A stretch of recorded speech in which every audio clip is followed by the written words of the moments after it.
Bersalah.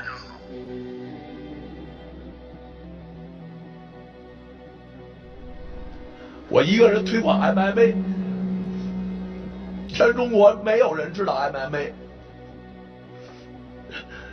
你国家体育总局管过我吗？没人理我们。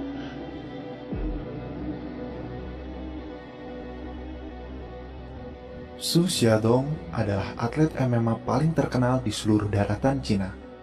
Ia pun dianggap sebagai pelopor MMA di Cina. Kendati demikian, ia juga merupakan atlet yang paling dibenci dan paling tidak dihargai dalam sejarah Cina. Nama Su Xiaodong populer setelah videonya melawan Tai Chi Master di tahun 2017 berujung viral.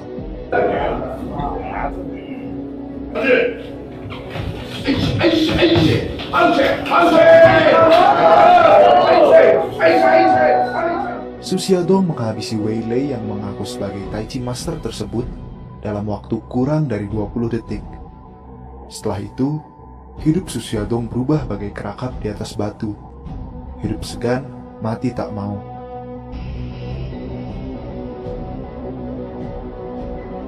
Sebelum video ini berlanjut, gue ingin memberikan klarifikasi terlebih dahulu di awal.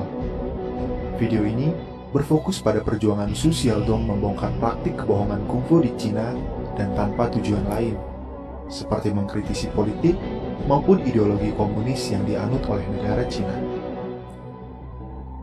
Su Xiaodong lahir di Beijing tanggal 15 November 1979. Ketika ia berusia 20 tahun, ia masuk dalam Beijing Sports School di mana ia mempelajari bela diri Sanshou, yang sekarang lebih dikenal dengan tinju Cina atau Sanda. Di masa mudanya, ia pernah mengikuti 2 kali kompetisi dalam Beijing Invitation Tournament dan menjuarai kompetisi tersebut, sehingga dapat ditarik kesimpulan Su Xiaodong memiliki dasar bela diri yang baik. Kemudian di tahun 2001, ia mulai mempelajari dan berlatih MMA, dan di tahun 2004, ia membentuk gym MMA yang kemudian menjadi gym MMA pertama di Cina. Masyarakat Cina lebih percaya dengan ajaran tradisional dan menutup diri dari MMA yang menurut mereka merupakan invasi ideologi Barat. Meskipun MMA tidak mampu menembus pasar Cina, Su Xiaodong percaya pada keyakinannya bahwa suatu saat masyarakat Cina akan membuka matanya terhadap MMA. Dalam perjalanan hidupnya, ia muak dan geram terhadap banyaknya bela diri palsu dan master-master palsu yang menurut Su Xiaodong telah menipu murid-murid mereka dengan membayar iuran dan mengajarkan bela diri palsu. Lebih lagi, master-master ini menggambarkan diri mereka seolah-olah manusia setengah dewa. Para master kungfu ini pun mendapatkan sorotan dan bantuan dana dari pemerintah Cina secara berlebihan. Hingga di tahun 2017, terjadi konflik panas antara Su Xiaodong dan Master Tai Chi Wei Lei. Dalam sosial media Cina, Weibo, Wei Lei memandang rendah MMA dan mengatakan MMA tidak berguna. Wei Lei bahkan bilang ia dapat melepaskan kuncian rear naked choke menggunakan satu tangan dengan sangat mudah. Hal ini makin membuat Su Xiaodong dan komunitas MMA di Cina geram. Karena bagi mereka, rear naked choke adalah kuncian tak terpatahkan. Tak tinggal diam, Su Xiaodong menantang Wei Lei untuk membuktikan semua omongannya dengan pertandingan 1 lawan 1. Dan pertandingan tersebut adalah pertandingan yang mungkin sebagian dari kita sudah tahu. Melihat penipu yang sudah bertahun-tahun mempraktekkan kebohongannya, mendapatkan pelajaran seperti ini, mungkin membuat diri kita yang menonton sedikit senang, atau setidaknya muncul perasaan bahwa kebenaran ditegakkan. Namun tidak untuk Su Xiaodong. Setelah malam itu, hidupnya jatuh ke dalam penderitaan. Media Cina menganggap Su Xiaodong telah mencederai kultur tradisional Cina menggunakan ideologi Barat. Su Xiaodong dan istrinya menerima banyak ancaman kematian, dan yang paling memilukan adalah pengurangan sosial kredit hingga kasta terendah. Mari sedikit berbicara mengenai sistem sosial kredit yang digunakan negara Cina. Bayangkan suatu sistem di mana apa yang Anda lakukan, apa yang Anda beli, semuanya dilacak dan diberikan penilaian oleh pemerintah. Dan nilai tersebut menentukan seberapa dapat dipercayanya dan taatnya Anda sebagai masyarakat. Dan nilai tersebut juga menentukan apa yang kita boleh lakukan dan apa yang kita boleh miliki. Seperti naik kereta, membeli rumah, semuanya ditentukan oleh penilaian ini. Sosial kredit Su Xiaodong berada dalam posisi di mana ia tidak diperbolehkan menggunakan kereta MRT maupun ragam fasilitas umum lainnya. Ia pun tidak diperbolehkan membeli atau menyewa properti dan moda transportasi apapun. Su Xiaodong belum mempunyai anak, namun apabila ia mempunyai anak, akan ada pembatasan pendidikan juga bagi anak tersebut. Penderitaan Su Xiaodong tidak berhenti di situ. Grandmaster Tai Chi, Shen Xiaowang, membawa kasus ini ke jalur hukum. Ia mengatakan Su Xiaodong telah menuduh dirinya sebagai penipu, dan hasilnya, pengadilan Cina memenangkan tuntutan Shen Xiaowang.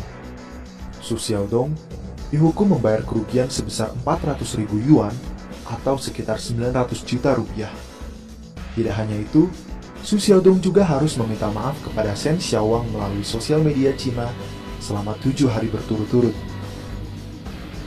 Namun mimpi Su Xiaodong untuk membongkar kungfu palsu tidak berhenti sampai di situ.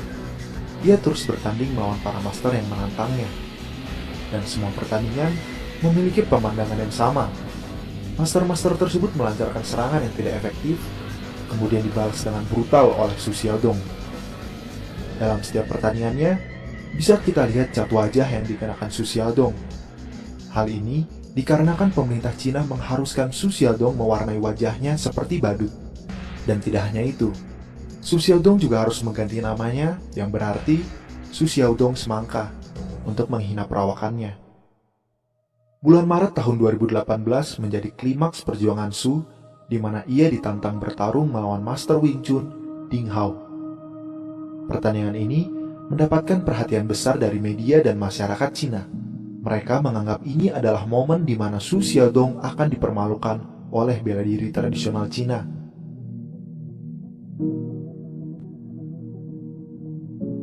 Master Ding Hao melancarkan serangan bertubi-tubi di awal, namun tidak ada yang efektif. Su Xiaodong berulang kali menjatuhkan Master Ding, namun selalu dihentikan wasit. Hingga akhirnya, setelah jatuh 6 kali dengan waktu tersisa 40 detik, pertandingan dipaksa berakhir. Dan yang paling memalukannya lagi, pertarungan dianggap seri.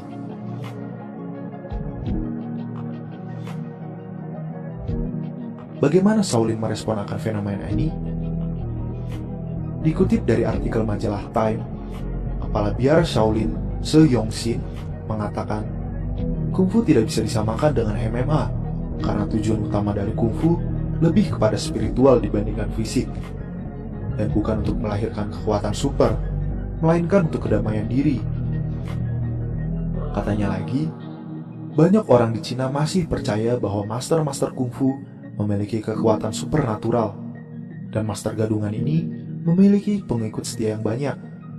Contohnya Wei Lei, master kungfu yang dihabisi Su Xiaodong itu sebelumnya memiliki 94.000 pengikut di akun Weibo-nya. Kuil Shaolin sendiri tidak bebas dari komersialisasi. Banyak yang mengaku-ngaku biara dan membuka sekolah Shaolin sendiri. Karena itu, Kepala Biara Se Yongxin sangat mendukung apa yang dilakukan Su Xiaodong membongkar kungfu palsu. Katanya, dia adalah orang yang baik, meskipun dia adalah petarung MMA yang amatir. Ia pun menambahkan, 100 orang di Provinsi Henan saja bisa mengalahkan Su Xiaodong. Tapi apa yang dilakukannya untuk membongkar kungfu palsu adalah tindakan yang benar. Namun dukungan dari Shaolin terhadap Su Xiaodong berakhir. Di tahun 2018, untuk pertama kalinya dalam sejarah, kuil Shaolin secara kontroversial mengibarkan bendera nasional Cina untuk menggambarkan kepercayaan patriotik di bawah naungan Partai Komunis Cina. Bahkan Jackie Chan, seorang ikon kungfu yang paling dicintai, kini menjadi penasehat politik untuk Partai Komunis Cina. Kini Su Xiaodong bertarung sendiri melawan kebohongan kungfu melalui MMA. Su Xiaodong jatuh miskin, namun ia tidak menyerah. Ia membuat vlog di YouTube menggunakan VPN, yang mana merupakan tindakan ilegal oleh pemerintah komunis Cina. ia memperoleh support dan penghasilan dari penggemarnya di luar negeri. Sejak dahulu perdebatan bela diri mana yang paling baik selalu menjadi kontroversi. Video Su Xiaodong menyulut kembali perdebatan itu. Seolah-olah MMA lebih baik dari bela diri lain. Perdebatan ini sebetulnya telah dijawab di tahun 1993, di mana digelar turnamen UFC pertama. Event UFC pertama di tahun 1993 sangatlah berbeda dengan UFC yang kita lihat sekarang. Di tahun itu, turnamen ini digelar untuk mencari tahu bela diri mana yang paling baik. Bisa dibilang, turnamen tersebut sangatlah brutal, mengingat tidak ada larangan untuk menggunakan sikut, menendang kemaluan, menjambak rambut, dan yang paling ekstrim adalah tidak adanya pembagian kelas berat. Turnamen tersebut mengundang ahli-ahli bela diri dari seluruh pelosok bumi, mulai dari boxing, karate, taekwondo, savate, kickboxing, gulat, bahkan sumo. Yang pada akhirnya, Royce Gracie memenangkan turnamen tersebut dengan bela dirinya Brazilian Jiu-Jitsu. Royce dianggap sebagai godfather dari MMA. Namun bagi dirinya dan kompetitor MMA level tinggi lainnya, godfather dari MMA justru berasal dari Cina itu sendiri, yakni Bruce Lee. Setelah pertarungannya melawan Wong Jackman, Bruce Lee menyadari ketidaksempurnaan dalam bela diri kungfu, khususnya Wing Chun yang ia pelajari. Hingga akhirnya, ia membentuk bela diri sendiri yang bernama Jeet Kune Do. Filosofi dasar yang terkandung dalam bela diri Jeet Kune Do adalah filosofi yang dipakai dalam MMA juga, yaitu menggabungkan teknik-teknik dari berbagai macam bela diri sehingga membentuk suatu sistem bela diri paling efektif dan efisien. Sehingga muncul pertanyaan, apakah bela diri tradisional tidak berguna? Apakah Wing Chun omong kosong? Tentu tidak. Tony Ferguson, juara interim UFC Lightweight yang digadang-gadang menjadi musuh terberat Khabib ini, selain menekuni Brazilian Jiu-Jitsu, ia pun mempelajari Wing Chun. Dan Tony mampu mempraktekkan gerakan Wing Chun secara spektakuler dalam pertandingannya melawan Anthony Pettis. Dan pertanyaan terakhir, apakah suatu bela diri harus melulu mengenai mampu menghabisi orang lain? Jawabannya tidak, karena seni bela diri lebih dari itu. Namun tidak sepenuhnya salah juga. Seni bela diri harus bisa membantu praktisinya membela diri atau menyelamatkan dirinya dari ancaman. Setidak-tidaknya membentuk mental dari praktisi itu sendiri. Lalu mengapa bela diri lebih dari sekedar itu? Karena dalam seni bela diri terdapat kata seni yang dapat kita lihat pada pomsai dalam taekwondo, kata dalam karate, wai kru ram wai dalam muay thai, dan jurus dalam pencaksilat, di mana gerakan-gerakan tersebut memberikan makna lebih dalam terhadap seni bela diri. Gerakan menirukan hewan, alam, hingga ucapan syukur kepada Yang Maha Kuasa. Perjuangan yang dilakukan Su Xiaodong adalah untuk membongkar praktik master kungfu palsu yang merugikan banyak orang. Mulai dari segi ekonomi, karena mereka memungut iuran dari orang-orang ini, hingga yang paling berbahaya, yaitu memberikan kepercayaan diri semu dan delusi atas ilmu yang diterimanya, yang dapat berakibat fatal ketika orang tersebut menemui konflik di jalanan. Karena kita tahu, jalanan tidak mengenal ampun.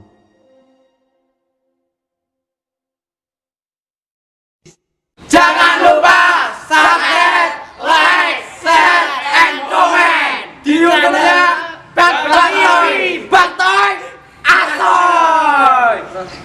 Siapa kita? Pesilat NU Bakal Nusa NKRI Yang Masuk Badan.